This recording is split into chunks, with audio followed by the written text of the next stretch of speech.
Topic है pelvic tilt.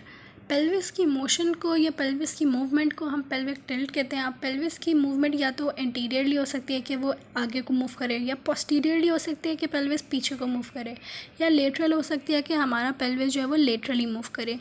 Pelvis की movement imaginary axis के अराउंड होती है, या तो वो फ्रंटल प्लेन में होगी या वो सैजिटल प्लेन में होगी।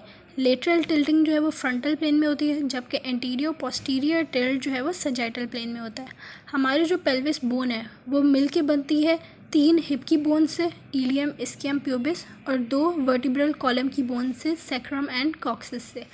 पेल्विक टिल्ट की जो है वो 4 टाइप्स होती हैं। एक होता है एंटीरियर पेल्विक टिल्ट, एक होता है पोस्टीरियर पेल्विक टिल्ट, ये दोनों सैजिटल प्लेन में होते हैं। फिर है left pelvic tilt and right pelvic tilt, ये दोनों फ्रंटल प्लेन में होते हैं।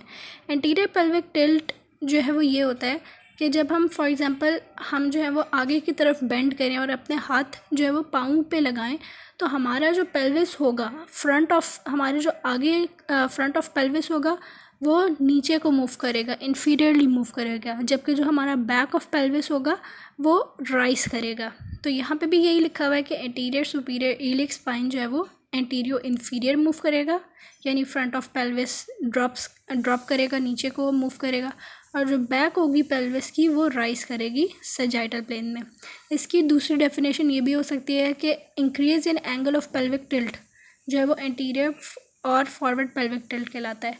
हमारा जो पेल्विस का एंगल होता है, अगर हम पेल्विक इंक्लाइनोमीटर से फाइंड करें तो वो 30 होता है, या अगर हम इमेजिनरी लाइन ड्रॉ करें तो 50 या 60 होता है।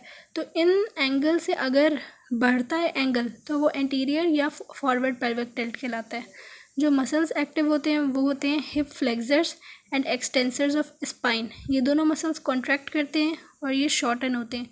ये एगोनिस्ट मसल्स होते हैं जो कि प्राइम मूवर्स होते हैं इस मूवमेंट के, जबकि जो हिप एक्सटेंसर्स होते हैं और स्ट्रेट एब्डोमिनल मसल्स होते हैं वो रिलैक्स करते हैं और लेंथन करते हैं। ये एंटागोनिस्ट मसल होते हैं जो कि उस मूवमेंट को ऑपोजिट वर्क कर रहे होते हैं। दूसरा है posterior pelvic tilt. Posterior pelvic tilt में ये होता है कि अगर हम सोचें हम स्ट्रेट खड़े होके अपनी जो बैक है वो पीछे को झुकाएं, तो हमारा जो फ्रंट होगा पेल्विस का वो राइज करेगा, जबकि जो बैक होगी पेल्विस की वो ड्रॉप करेगी। एंटीरियर सुपीरियर ईलिक स्पाइन जो है वो पोस्टीरियरली मूव करेगी, फ्रंट ऑफ पेल्विस राइज करेगा, जबकि जो बैक ऑफ पेल्विस होगा वो ड्रॉप करेगा। इसकी दूसरी डेफिनेशन ये है कि the increase in the angle of pelvic tilt is called posterior या बैकवर्ड टिल्टिंग, यानी उन एंगल से अगर डिक्रीज़ हो रहे हैं तो पोस्टीरियर या बैकवर्ड पेल्विक टिल्ट। इसमें मसल्स हैं, एगोनिस्ट मसल्स हैं, हिप फ्लेक्सर्स और स्पाइनल एक्सटेंसर्स जो हैं वो रिलैक्स कर रहे होंगे, लेंथन कर रहे होंगे, ये एंटागोनिस्ट मसल है। जबकि जो एगोनिस्ट मसल है वो हैं hip extensors and straight abdominal muscles जो कि कॉन्ट्रैक्ट कर रहे होंगे और उस मूवमेंट को परफॉर्म करा रहे होंगे।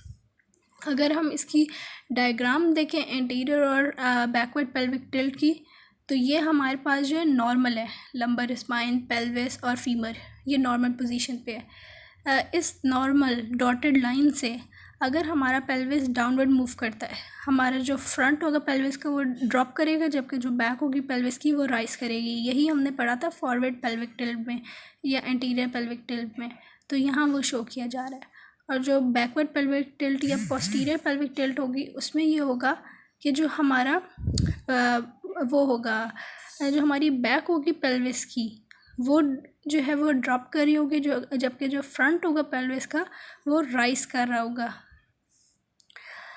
लेफ़्ट पेल्विक टिल्ट को हम इस तरह समझ सकते हैं कि अगर हम अपनी लेफ़्ट टांग को उठा लें तो हमारा पेल्विस क्या होगा, लेफ़्ट तरफ झुक जाएगा। तो जिस तरफ पेल्विस झुक जाएगा, ड्रॉप करेगा, उसको हम कहेंगे लेफ़्ट पेल्विक टिल्ट। इधर भी यही लिखा हुआ है कि जब राइट साइड पेल्विस की राइज करेगी और लेफ़्ट साइड ड्रॉप करेगी तो उसको हम कहेंगे लेफ़्ट पेल्विक टिल्ट। स्कॉलियोसिस हो, अगर स्कॉलियोसिस डिजीज़ हो तब ये होता है लेफ़्ट पेल्विक टिल्ट हो जाती है, या ऐसे बंदों की जिनकी लेग्स की लेंथ डिफरेंट हो उनमें ये होता है। राइट पेल्विक टिल्ट को ऐसे समझ सकते हैं कि अगर हम राइट लेग अपनी उठा लें तो जो हमारा राइट साइड होगा पेल्विस का वो ड्रॉप कर जाएगा, जबकि जो लेफ़्ट साइड होगा पेल्विस की वो राइज करेगा। तो इसको हम राइट पेल्विक टिल्ट कहेंगे। अगर हम डायग्राम से समझें तो ये नॉर्मल लाइन है, ये दोनों नॉर्मल लाइन है। अगर जो है वो लेफ़्ट पेल्विक टिल्ट है, लेफ़्ट टांग हम उठा लें तो हमारी जो लेफ़्ट साइड होगी वो ड्रॉप कर जाएगी, जबकि जो राइट साइड होगी वो नॉर्मल एंगल से अबव राइज कर जाएगी। इसी तरह राइट पेल्विक टिल्ट में अगर हम ये राइट टांग उठा लें तो राइट पेल्विस जो है वो नीचे ड्रॉप कर जाएगा, जबकि जो लेफ़्ट पेल्विस होगा वो राइज करेगा। तो जो साइड ड्रॉप कर रही है उसी का नेम होगा, राइट साइड ड्रॉप करिए तो right pelvic tilt, left side drop करिए तो लेफ़्ट पेल्विक टिल्ट। इसकी मेंटेनेंस में ये है कि हम इसको मेंटेन कैसे कर सकते हैं, कंट्रोल कैसे कर सकते हैं कि हमारा पेल्विस जो है वो एबनॉर्मल टिल्टिंग ना करे। तो voluntary control of pelvic tilt हम कर सकते हैं, पेल्विक को वॉलेंटरीली कंट्रोल कर सकते हैं, लेकिन कंट्रोल करने से पहले हमें पता होना चाहिए, हमें रिकग्नाइज़ करना पड़ेगा कि हमारा पेल्विक जो है वो एबनॉर्मल है कि नहीं है या नॉर्मल है। हमें इन्फॉर्मेशन होनी चाहिए कि पेल्विक टिल्टिंग होती क्या है, फिर हम उसको ट्रेन करेंगे, कंट्रोल करेंगे। पेल्विक टिल्ट एक्सरसाइजेज होती हैं और यूनिलेटरल बैलेंसिंग एक्सरसाइजेज होती हैं जो कि मेंटेन करने में हेल्प करती हैं। लो विंग सिटिंग और स्टैंडिंग होती है, स्टैंडिंग की मूवमेंट परफॉर्म की जाती है पेल्विक टिल्ट को एडजस्ट करने में, और क्रुक लाइंग पोजीशन होती है जो कि इसको हेल्प करती है कि पेल्विस हमारा जो स्टेबल रहे। मेजरमेंट के कुछ मेथड्स होते हैं, जैसे पेल्विक इंक्लाइनोमीटर है। इस डिवाइस के दो हैंड्स होते हैं, एक हैंड हम प्यूबिक सिम्फाइसिस पे रखते हैं और दूसरा हैंड जो है हम पोस्टीरियर सुपीरियर ईलिक स्पाइन पे रखते हैं। तो जब हम इन दोनों को प्लेस करते हैं तो नॉर्मल एंगल ये 30 बताता है कि नॉर्मल पेल्विक का जो एंगल होता है स्टैंडिंग पोजीशन में वो 30 होता है। दूसरा मेजरमेंट का मेथड है, हम इमेजिनरी लाइन ड्रॉ करते हैं, एक हॉरिजॉन्टल लाइन ड्रॉ करते हैं जो कि पास करती है सिम्फाइसिस प्यूबिस से और लैम्बोसेक्रल एंगल से, और वो बताती है कि 50 to 60 नॉर्मल एंगल होता है। रेडियोग्राफ या एक्सरे से भी हम फाइंड कर सकते हैं ये एंगल, मेजरिंग टेप से हम मैनुअली जो है वो फाइंड कर सकते हैं ये एंगल, प्लम लाइन मेथड से हम जो है वो फाइंड कर सकते हैं। तो ये सारे जो है वो मेथड्स हैं मेजरमेंट के।